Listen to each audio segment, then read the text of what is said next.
यार वो एक रियलिटी या यूनिवर्स को डिस्ट्रॉय करने के कई सारे तरीके हो सकते हैं, जैसे कि खुद थैनोस हो गया, कैंग द कॉन्करर हो गया, गैलेक्टस हो गया, या फिर वो जो रियलिटीज़ कोलैप्स होती हैं वो हो गई, मल्टीवर्स वॉर हो गई, या फिर खुद डॉक्टर स्ट्रेंज हो गए।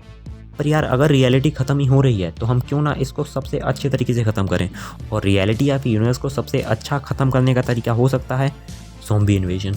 Disney plus original what if ने हमको दिखाया कि ज़ॉम्बी इन्वेजन कितना खतरनाक और कितना ऑसम दोनों हो सकता है। नॉर्मली ज़्यादातर ज़ॉम्बीज़ के पास सेम पावर्स होती हैं, पावर्स नहीं होती है, भूख होती है बस, वैसे मेरे ख्याल से।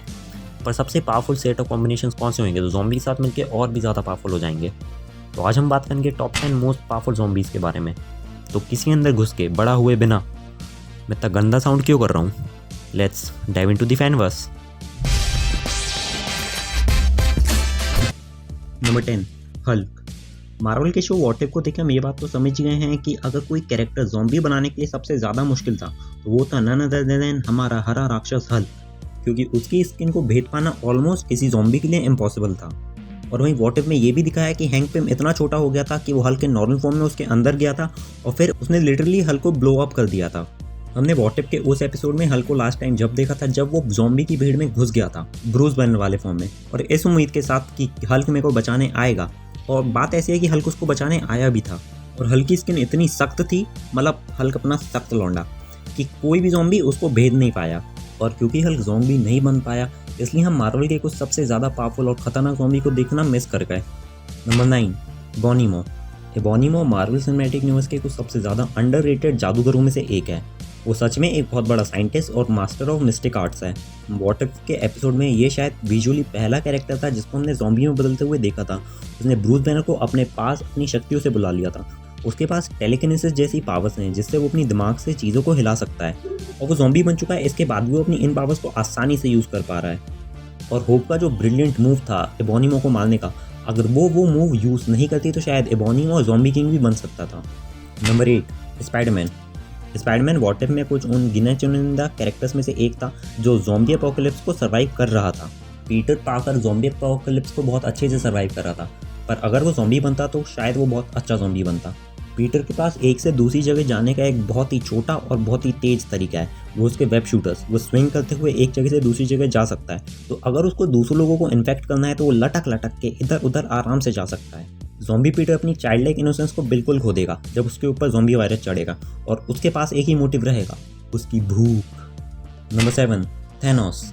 मुझे लगता है ज़ॉम्बी डॉक्टर स्ट्रेंज ने अपना टाइम स्टोन को ऐसे कहीं पड़ा छोड़ दिया होगा, तभी तो ज़ॉम्बी थैनोस को वो ढूंढने में बिल्कुल भी कठिनाइयाँ नहीं हुई। थैनोस के पास 5 इन्फिनिटी स्टोन हैं, माइंड स्टोन नहीं है, पर भी वो चीज़ उसे पूरे यूनिवर्स के कुछ सबसे ज़्यादा पावरफुल ज़ॉम्बीज़ में से एक बनाती है। और एक और बात, अब अगर वो स्नैप करेगा तो उस स्नैप का इफेक्ट उतना बड़ा नहीं होगा, क्योंकि स्नैप उस लेवल की स्नैप करने के लिए बहुत अच्छा मेंटल स्टेट होना ज़रूरी है। ज़ॉम्बीज़ के पास अपनी पावर्स होती हैं पर मेंटल स्टेट के नाम पे कुछ भी नहीं होता है, और अगर वो इन्फिनिटी स्टोन यूज़ नहीं कर सकता इसका मतलब वो पावरलेस नहीं है। एंड गेम में हमने देखा है कि बिना इन्फिनिटी स्टोन वाला थैनोस भी कितना पावरफुल होता है, और थैनोस के पास उसकी अपनी पूरी आर्मी भी है जिसको वो ज़ॉम्बी वाले अवतार में भी लीड कर रहा है। Number 6, Thor. व्हाट इफ के इस एपिसोड में हमें थॉर एक भी बार नहीं दिखा, पर अगर वो दिखता ना तो यार मज़ा आ जाती।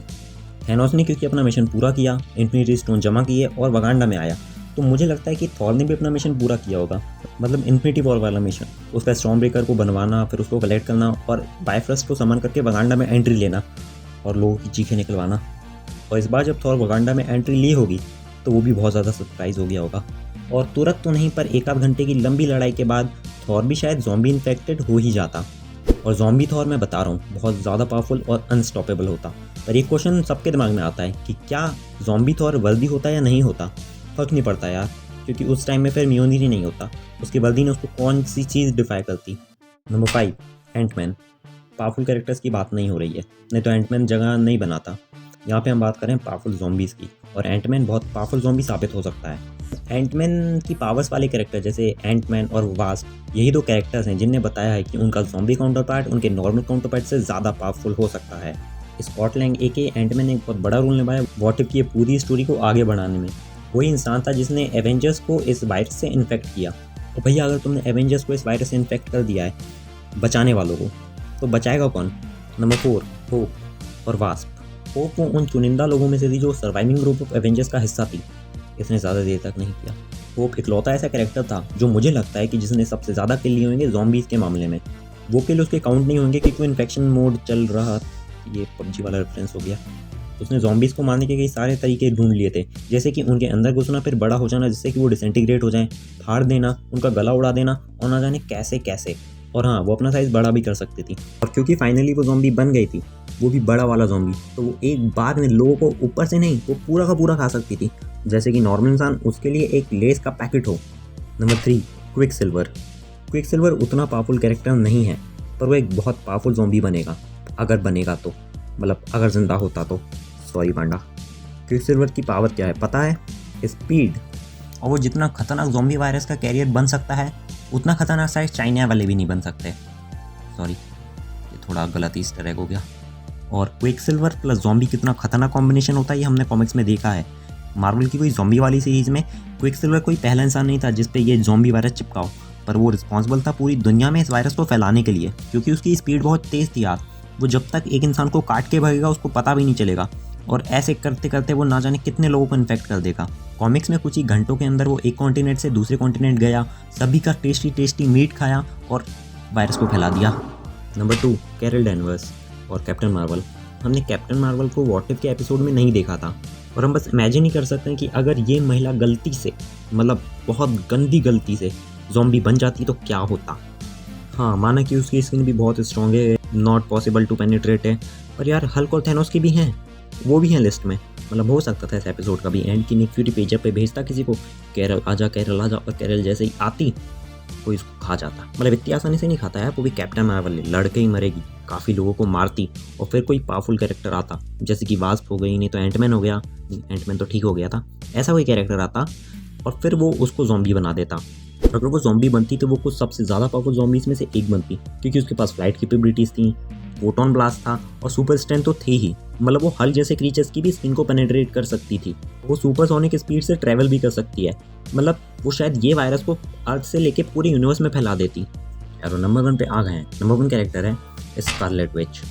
ज़ॉम्बी होना बहुत खतरनाक चीज़ होती है और काउंटर पार्टली पावरफुल चीज़ भी होती है, पर सबसे पावरफुल ज़ॉम्बी कौन होगा? जो केओस मैजिक को यूज़ करता हो, जिसके पास एंगर हो, और जो ज़ॉम्बी हो पर भी किसी से प्यार करता हो। उस प्यार के लिए वो किसी को भी मार सकता है। मतलब ये उन कुछ कैरेक्टर्स में से एक है जिसका ज़ॉम्बी वर्जन उसके नॉर्मल वर्जन से भी ज़्यादा बेटर परफॉर्म कर रहा था। जितने एवेंजर्स बचे थे उन सब पे अगर कोई सबसे ज़्यादा भारी पड़ा था तो वो थी ये इकलौती महिला। मतलब स्कारलेट विच कोई आम महिला नहीं थी इस एपिसोड में, वो बाबा यागा थी, एक बहुत खतरनाक हॉरर स्टोरी से। बाबा यागा का मतलब नहीं पता को गूगल करो, सब मैं नहीं बताने वाला। लास्ट टाइम हमने उसको हल से लड़ते हुए देखा था और मुझे लगता है वो हल को हरा देगी, थोड़ा समय लगेगा पर हरा देगी। और मज़ेदार बात ये थी कि विजन उसको स्नैक सप्लाई कर रहा था। तो बस यारो आज के लिए इतना ही था। अगर ये वीडियो अच्छा लगा तो लाइक कर सकते हो, चैनल अच्छा लगा तो सब्सक्राइब कर सकते हो, और तुम्हें अगर ये लिस्ट अच्छी नहीं लगी तो अपनी लिस्ट मुझे कमेंट में बता सकते हो।